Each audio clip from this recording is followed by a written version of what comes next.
ჩვენი გადამღები ჯგუფები მუშაობენ საქართველოს პარლამენტში, ასევე პარლამენტთან და ჩვენ შევეცდებით ახლა რომ ანა ბროლაძე ჩავთოთ პირდაპირ ეთერში.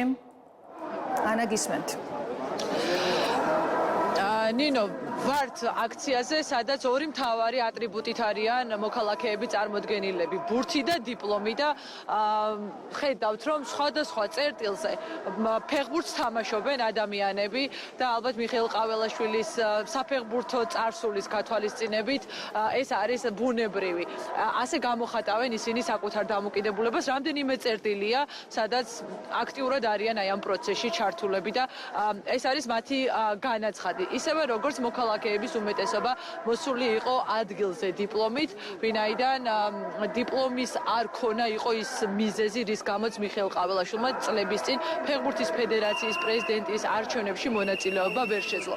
მოკლედ, ადამიანები აპროტესტებენ იმას, რაც ხდება საკანონმდებლო ორგანოში, როდესაც დელეგატები ირჩევენ ქვეყნის რიგით მე-6 პრეზიდენტს და ეს არის პირველი შესაძლებლობა, როდესაც ხალხის მიერ არჩეული პრეზიდენტის ნაცვლად ახალი წესით არჩეული მე-6 პრეზიდენტი ეყოლება ქვეყანას. თქვენ ხედავთ ვითარებას, მოქალაქეები დილიდან იმყოფებოდნენ 9 აპრილის ქუჩაზე.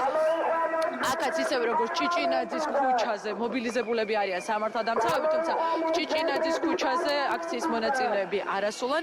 ისინი დილიდან იმყოფებოდნენ სწორედ აი პარლამენტის გვერდითა შესასვლელის აი ამ პერიმეტრზე.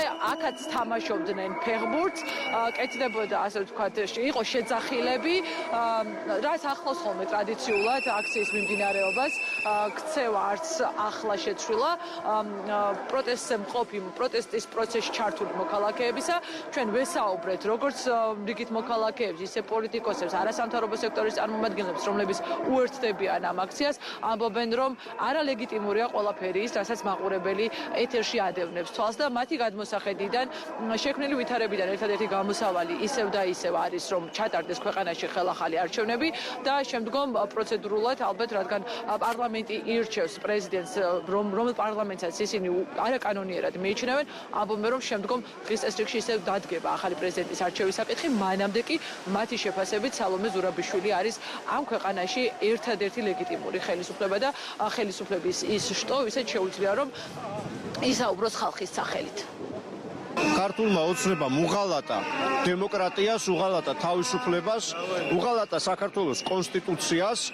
ძალაუფლების წყარო არის ხალხი და არა ბიძინა ივანიშვილი და ეს ბრძოლა აუცილებლად მივა ბოლომდე. ჩვენ დავიბრუნებთ სახელმწიფოს, დავიბრუნებთ დემოკრატიას და დავაბრუნებთ ქვეყანას ევროპულ რელსებზე. აი როგორც ხედავთ, ხომ ესეთი სიცივე ძალიან იშვიათია ხოლმე. მაგრამ ამ ხალხს არ ეზარება, არ ეშინია, არ იღლება ამ ბრძოლაში. ეს ბიძინა ივანიშვილის არალეგიტიმური პარლამენტი ირჩევს de facto პრეზიდენტს, რომელსაც სოფლიოში არავინ არ აღიარებს და რაც თავარია მას არ აღიარებს ქართული ხალხი. ეს არის არალეგიტიმური ხელისუფლება, რომელსაც არ აქვს რესურსი, რომ ხალხთან აწარმოოს თუნდაც დიალოგი დათანხმდეს ხალხის მოთხოვნებს. ერთადერთი კანდიდატი ის არალეგიტიმური პარლამენტის არჩეული, არ ვიცი როგორ შეიძლება რომ ჩაითვალოს ჩვენს ნამდვილ პრეზიდენტად. ძალიან ძიმე დღე არის, სიმართლე გითხრათ, რაღაც კი ამდენი ხანია ვბრძოლობთ და თავისთავად გავაგრძელებთ და ეს არალეგიტიმური პარლამენტი ირჩევს არალეგიტიმურ პრეზიდენტს და ძალიან ძიმე არის, რომ ეს ქვეყანა ამ დონეზე მოვიდა, რომ დღეს ესე ხდება. ყოველდღე პრინციპში აქ ვართ იმისთვის, რომ ზოგადად ეს რეჟიმი, ძალადობა და ყველაფერი რაც ხდება ქვეყანაში დამთავრდეს. ამ შემთხვევაში ვინ იქნება პრეზიდენტი, ჩემი აზრით მნიშვნელობა არ აქვს. ჩვენ გვყავს პრეზიდენტი სალომე ზურაბიშვილი. დღეს პროტესტის გრძელი დღე იმის გათვალისწინებით, რომ გარდა პარლამენტში მიმდინარე პროცესისა, დღის მეორე ნახევარში შვიცაძე ნაძვისხის საზეიმო ანთება აქვს დაანონსებული ქალაქის მერს. ხედავთ რა ხდება, რკინის ჯებირებით არის შემოსასრული პერიმეტრი.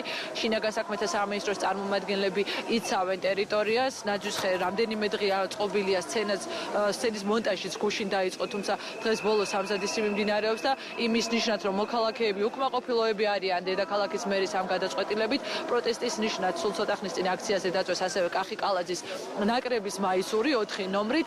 ხედავთ ვითარებას რა ხდება, რუსთაველის გამზირზე რჩებიან მოქალაქეები, ელოდებიან იმ პროცესის დასასრულს, რომელიც საკანონმდებლო ორგანოში მიმდინარეობს პრეზიდენტის არჩევის სახით, ისინი უკმაყოფილებას გამოხატავენ აქ ყოფნით ამ პროცესის მიმართ და ასევე დღეს რამდენიმე ლოკაციაზე არის დაგეგმილი ასევე პროფესიული აქციები და დღის ბოლოს საინტერესოა როგორ განვითარდება მოვლენები იმის გათვალისწინებით, რომ რუსთაველი არის უკვე მე-17 დღეა შეკრების ადგილი მოქალაქეებისთვის და პარალელურ რეჟიმში დაგეგმილი არის ნაძვის ხის ოფიციალურად ანთება. მოკლედ მუშაობთ, მაყურებელი ადევნებს თვალს პროცესების განვითარებას და ბრუნდებით პირდაპირ ჩართვებით მოვლენების განვითარების შესაბამისად.